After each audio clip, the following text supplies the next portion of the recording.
Welcome to India news. ఇక detail చూస్తే నిజామాబాద్ జిల్లా ఆర్మూర్ పట్టణ మాజీ ఎమ్మెల్యే జీవన్ రెడ్డి షాక్. తన మల్టీప్లెక్స్ కమర్షియల్ కాంప్లెక్స్ బకాయిలు టీఆర్ఎస్టీసీ అధికారులు హైకోర్టు నోటీస్ ఇచ్చి నెల రోజులు చెల్లించాలని చెప్పినా కానీ బకాయిలు చెల్లించినందున టీఆర్ఎస్టీసీ అధికారులు హెచ్చరించారు. లేని ఎడల సీజ్ చేస్తామని హెచ్చరిక.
నంద్యాల జిల్లా ఆత్మకూరు మండలం ఇందిరేశ్వరం గ్రామ శివార్లోని నల్లమల అటవీ ప్రాంతంలో బర్రెలు కాసేందుకు వెళ్లి అదృశ్యమైన తరుణ్ అనే యువకుడి ఆచూకీ ఎట్టకేలకు లభించడంతో కుటుంబ సభ్యులతో పాటు పోలీసులంతా ఊపిరి పీల్చుకున్నారు. నిన్న ఉదయం తరుణ్ అనే 22 సంవత్సరాల యువకుడు బర్రెలు కాసేటందుకు నల్లమల అడవి ప్రాంతంలోకి వెళ్లాడు. అయితే ఉదయం వెళ్లిన తరుణ్ అర్ధరాత్రి అయినప్పటికీ ఇంటికి రాకపోవడంతో అనుమానం వచ్చిన కుటుంబ సభ్యులు ఆత్మకూరు పోలీసులకు ఈ రోజు ఉదయం ఫిర్యాదు చేశారు. నల్లమల అడవి ప్రాంతంలోకి బర్రెలు కాసేందుకు వెళ్లిన తరుణ్ దట్టమైన నల్లమల అడవి ప్రాంతంలోకి వెళ్లడంతో దారి తప్పిపోయి చివరికి ప్రాణాలతో కిష్టాపురం గ్రామానికి చేరుకోవడం జరిగిందని పోలీసులు తెలిపారు.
విశాఖలోని కంచరపాలెం పోలీస్ స్టేషన్ పరిధిలో బర్మా క్యాంపు ప్రాంతంలో రెండు కుటుంబాల మధ్య గొడవ జరగ ఘటనలో ఇద్దరు మహిళలతో సహా ఓ యువకుడికి తీవ్ర గాయాలయ్యాయి. కాగా తమకు ఓటు వేయలేదని ఓ పార్టీ నాయకులు దాడి చేశారని సోషల్ మీడియాలో సంఘటన వైరల్ గా మారింది. దీనిపై కంచరపాలెం పోలీస్ స్టేషన్లో డీసీపీ మేకా సత్యబాబు మీడియా సమావేశంలో వివరాలు వెల్లడించారు.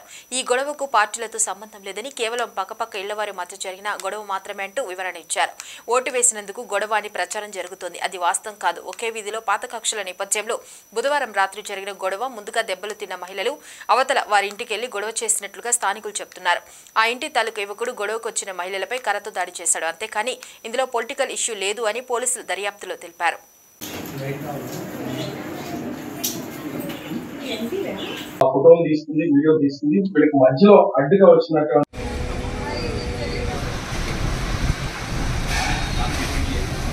కంచరపాలెం బర్మా క్యాంప్లో ఉంటున్నటువంటి శంకర నౌకరత్నం అలియాస్ నిరీషా ఎంఐ కేజీహెచ్లో ఇచ్చినటువంటి ఎమ్మెల్సీ ప్రకారం ఒక ఎఫ్ఐఆర్ చేయడం జరిగింది.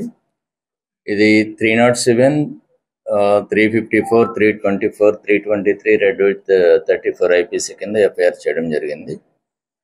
దీని ప్రకారం అక్కడే రెండు ఇల్లులు అవతల నౌకరత్నం వాళ్ళకి 2 హౌసెస్ అవతల ఉంటున్నటువంటి ఆశ ఈ కనకరత్నం వాళ్ళ ఫ్యామిలీకి ఇంతకుముందు కూడా గ్రడ్జెస్ ఉన్నాయి. ఒకళ్ళు తిట్టుకుంటూ అట్లా ఉంటారు. నిన్న కూడా ఈ ఆశకి కనకరత్నం వాళ్ళకి అదేవిధంగా ఈ నౌకరత్నం వీళ్ళకి గొడవ జరిగింది. గొడవ జరిగినప్పుడు వీళ్ళు ఇతను కజిన్ అయినటువంటి లోకేష్ అన్న అతన్ని కాల్ చేస్తే అతను ఇంకొక 300-400 మీటర్స్లో అక్కడే ఉంటాడు బర్మా క్యాంపులో. అతను వచ్చి వీళ్ళని గట్టిగా కొట్టడం జరిగింది. ఒక కర్రతోటి గట్టిగా కొట్టడం జరిగింది. హెడ్ ఇంజరీస్ అయింది. దీని మీద అటెంప్ట్ టు మర్డర్ 307, ఉమెన్తో ఇండీసెంట్గా అవుట్రేజింగ్ ఇది మోడెస్ట్ ఇవి ఉన్నాయి కాబట్టి 354.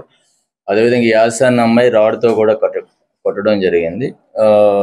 దానివల్ల 324, 323 మొత్తం మీద 5 మంది మీద ఈ కేసు ఎఫ్ఐఆర్ చేయడం జరిగింది. ఆల్రెడీ ముద్దాయిని రిమాండ్ కూడా పంపించడం జరిగింది. ఇది 100% ఎటువంటి రాజకీయ విద్వేషాలతో జరిగినటువంటి సంఘటన కాదు. ఇది పూర్తిగా వ్యక్తిగతమైనటువంటి గొడవల వల్ల జరిగినటువంటి సంఘటన. ఫస్ట్ పోలీస్ స్టేషన్ కూడా రాలేదు వాళ్ళు డైరెక్ట్గా కేజీహెచ్కి వెళ్ళారు. దెబ్బలు తగిలిన వెంటనే కేజీహెచ్ అవుట్ పోస్ట్లో వాళ్ళు అక్కడ రికార్డ్ చేసినటువంటి స్టేట్మెంట్ మీద ఎఫ్ఐఆర్ చేయడం జరిగింది. It's not a political rivalry. It was happened purely on personal quarrels, personal grudges. ముగ్గురు జరిగింది. ఈ నౌకరత్నం అలియాస్ నిరీషా, నెక్స్ట్ ధనలక్ష్మి వాళ్ళ మదర్ ధనలక్ష్మి, సన్ మణికంఠ. ఇంకెవ్వరు పరారీలో లేరు. దీంట్లో 5 ముద్దాయిలు ఉన్నారు. దాంట్లో లోకేష్ అన్న అతను ప్రధానమైనటువంటి A1 ముద్దాయి. అతని మీద 307 వస్తుంది కాబట్టి అతని రిమాండ్కి పంపించడం జరిగింది. మిగతా వాళ్ళ మీద 324, 323 ఈ సెక్షన్స్ వర్తిస్తాయి కాబట్టి వాళ్ళకి Part 1 CRPC నోటీస్ ఇవ్వడం. పొలం పనికి వెళ్లిన 5గురిపై పిడుగుపాటు. వేములవాడ మున్సిపల్ పార్టీలోని శాత్రాజుపల్లిలో వ్యవసాయం పొలం వద్ద ఈ ఘటన జరిగింది. వర్షం కారణంగా చెట్టు దగ్గర నిల్చుకున్న కంబాల శ్రీనివాస్, కొమురవ్వ, ఎల్లవ్వ, దేవయ్య, శ్రీనివాస్ పిడుగుపాటుతో కంబాల శ్రీనివాస్ అక్కడికక్కడే మృతి. మరో 4గురికి గాయాలు. ఆసుపత్రికి తరలింపు.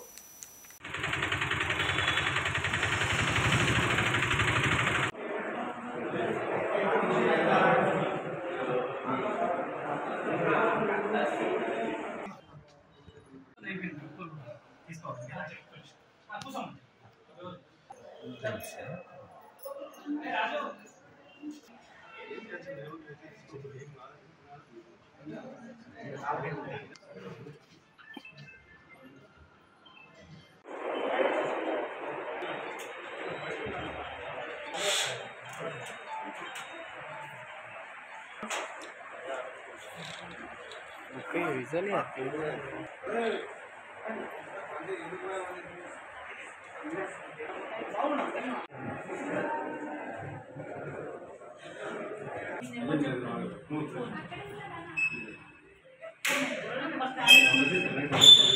విశ్వసనీయ సమాచారం మేరకు సైబరాబాద్ ఎస్ఓటీ మాదాపూర్ టీం మరియు కూకట్పల్లి పోలీసులు కూకట్పల్లి స్టేషన్ పరిధిలోని శేషాద్రి నగర్లో ఇద్దరు యువకులను అదుపులోకి తీసుకుని వారి వద్ద నుండి 3 గ్రాముల MDMA డ్రగ్ను స్వాధీనం చేసుకుని వారిని విచారిస్తున్నారు. బెంగళూరులో పనిచేస్తున్న వీరి మిత్రుడైన ప్రేమ్ సాయి అనే యువకుడు వీరికి సప్లై చేస్తున్నట్లు తెలుస్తోంది. మరో కేసులో సైబరాబాద్ ఎస్ఓటీ మాదాపూర్ టీం మరియు జగద్గిరిగుట్ట పోలీసులు జగద్గిరిగుట్ట PS పరిధిలోని బాలకృష్ణ హైస్కూల్ తులసినగర్ వద్ద ఇద్దరు విద్యార్థులను పట్టుకుని 2 చిన్న జిప్ట్ కార్లలో 3 గ్రాముల MDMA డ్రగ్ చిన్న ప్యాకెట్లలో ఉన్న 45 గ్రాముల గంజాని స్వాధీనం చేసుకున్నారు. విచారణలో రోహిత్ అనే విజయవాడకు చెందిన యువకుడు ఇంతకుముందు బెంగళూరు విమానాశ్రయంలో పనిచేశారు. హైదరాబాద్కు వచ్చి డ్రగ్ డెలివరీ చేశాడు అని తెలుస్తోంది.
గుంటూరు జిల్లా పొన్నూరు జనసేన కార్యాలయంలో సమావేశం జరిగింది.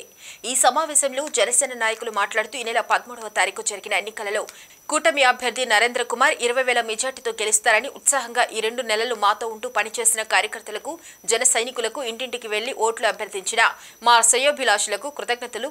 పొన్నూరు నియోజకవర్గంలో కూటమి తరపున పోటీ చేసిన నరేంద్ర కుమార్ గెలుపు ఖాయమైంది.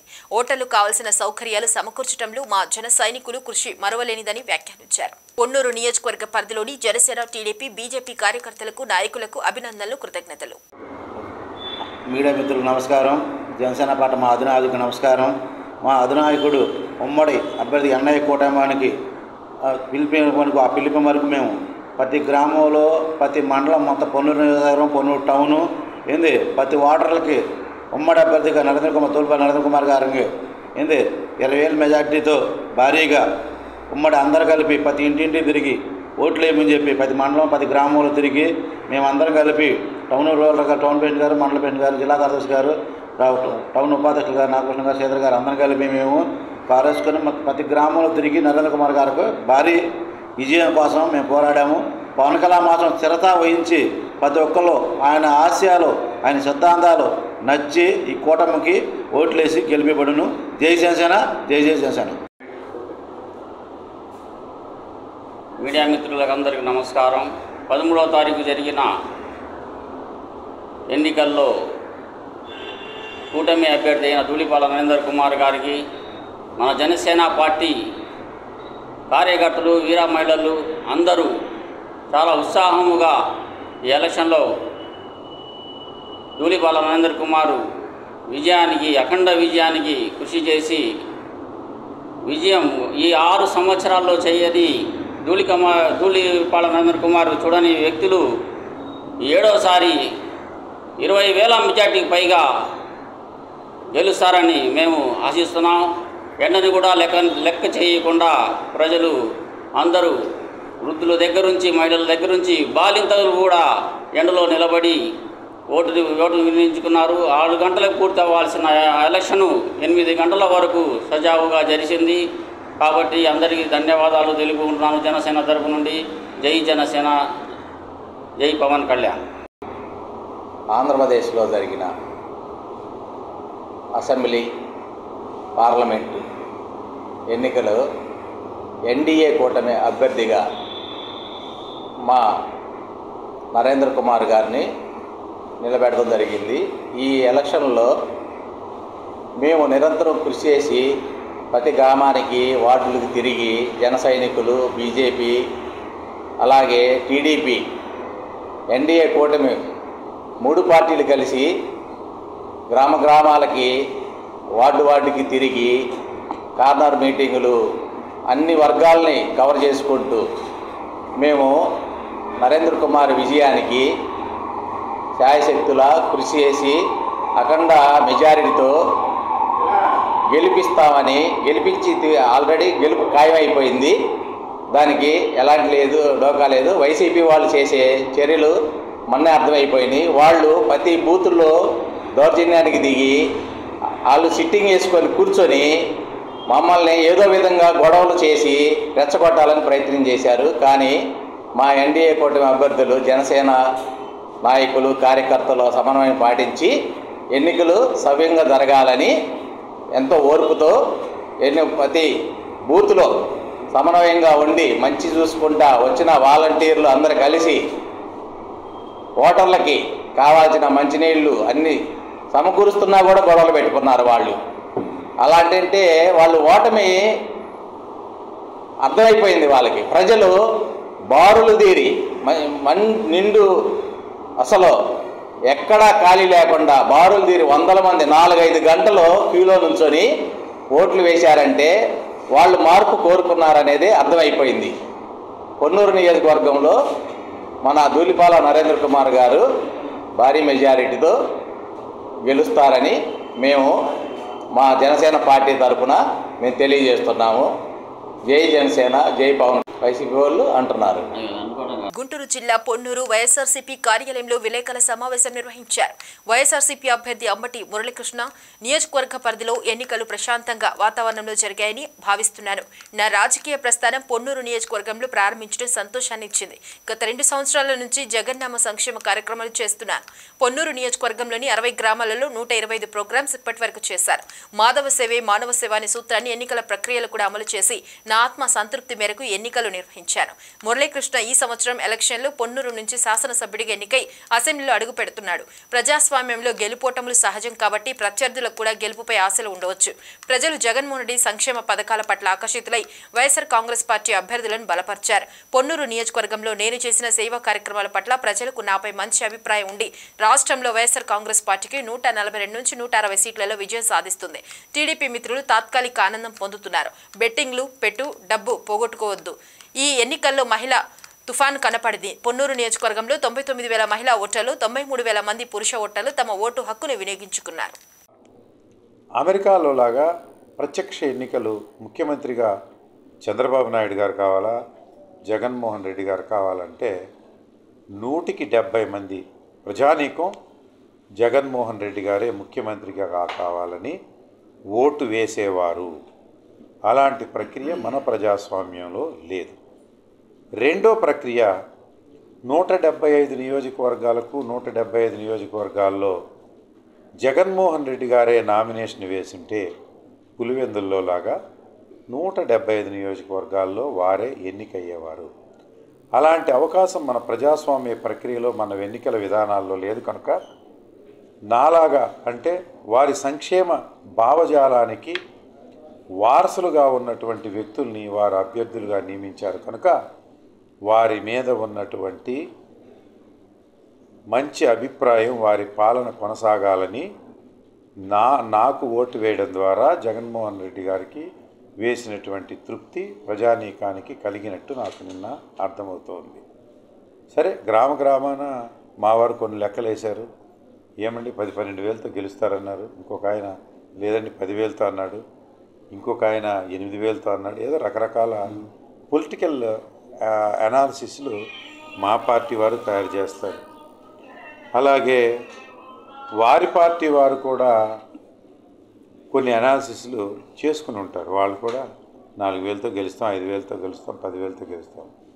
ఇవన్నీ కూడా రహస్య బ్యాలెట్. అంటే రాష్ట్రంలో తుఫాన్లు ఏమీ లేనప్పుడు, అల్పపీడనాలు ఏమీ లేనప్పుడు, ప్రశాంతమైన వాతావరణం ఉన్నప్పుడు, టెంపరేచర్లు స్థిరంగా ఉన్నప్పుడు కొన్ని ఊహించదగ్గటువంటి పరిస్థితులు ఉంటాయి. కానీ ఈ ఎన్నికల్లో మహిళా తుఫాన్ ఉందని ప్రాథమికంగా నేను గుర్తిస్తున్నాను. అందరికీ అదే అభిప్రాయం ఉంది.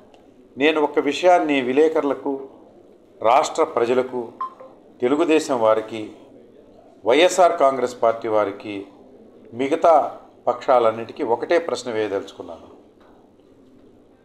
భారతదేశ చరిత్రలో మొట్టమొదటిసారి ఒక రాష్ట్రంలో అసెంబ్లీ ఎన్నికలు జరుగుతున్నప్పుడు మహిళలు బారులు తీరి నిలబడ్డారు ఉదయం 5:30 గంటల నుంచి. పొన్నూరు నియోజకవర్గంలో మహిళలు 1,00,000కి తక్కువగా 200 తక్కువగా 99,000 పైచిలుకు ఓట్లు పోలయ్యాయి. పురుషులవి 93,000 మాత్రమే పోలయ్యాయి. అంటే అదనంగా 7,000 మహిళల ఓట్లు పోలయ్యాయి. ఈ మహిళల ఓట్లు 3 ప్రశ్నలు నేను విలేకరులకు కూడా సంధించదలుచుకున్నాను. చంద్రబాబు నాయుడు గారి గ్లామర్ ఈ మధ్య బాగా పెరిగి చేత్తో మైక్ పెట్టుకోకుండా చెవులో మైక్ పెట్టుకుని యువకుడెళ్ళే ఉత్సాహంగా ఉన్నాడని వీళ్ళంతా ఆవేశపడి మహిళలు సినిమా హీరో వచ్చాడని ఓటేశారని ఎవరన్నా నమ్ముతున్నారా? అది లేదు. నెంబర్ 2, జగన్మోహన్ రెడ్డి గారు మళ్ళా ముఖ్యమంత్రి అయితే మహిళలు చాలా కష్టాలకు గురవుతారు కనుక జగన్మోహన్ రెడ్డి గారు ముఖ్యమంత్రిగా ఉండొద్దు అని ఆవేశంగా వెళ్ళారా? అది లేదు ఎవరిని అడిగినా.